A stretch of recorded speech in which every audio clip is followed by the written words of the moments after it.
இப்போ example 2, sum of two number is 116 and one number exceeds another by 32. Find the number. இப்போதான் சொன்னோம் இல்லையா, first number நம்ம என்னன்னு எடுத்துக்கலாம், x ன்னு எடுத்துக்கலாம். Let the number be x.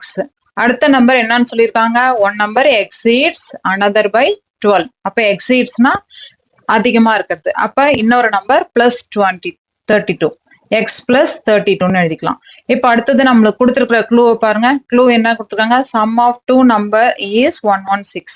அப்ப sum of two number is 116 அப்படின்னா ஒரு நம்பரை நம்ம எக்ஸ்ன்னு எடுத்திருக்கோம், இன்னொரு நம்பரை எக்ஸ் பிளஸ் 32ன்னு எடுத்திருக்கோம், இஸ் ஈக்குவல் டு 116. அப்ப ஒரு எக்ஸை இன்னொரு எக்ஸை நம்ம ஆட் பண்ணும்போது என்னன்னு வந்துடும், 2xன்னு வந்துடும். 2x plus 32 is equal to 116. இந்த 32 வந்து ரைட் சைடு போகும்போது பிளஸ் 32வா இருக்கிறது ரைட் சைடு போகும்போது மைனஸ் 32வா மாறிடும். அப்ப 2x is equal to 116 minus 32. அப்ப 2x is equal to 84. அப்ப x is equal to என்னன்னு எழுதிக்கலாம், 84/2. அப்ப 42ன்னு வந்துடும்.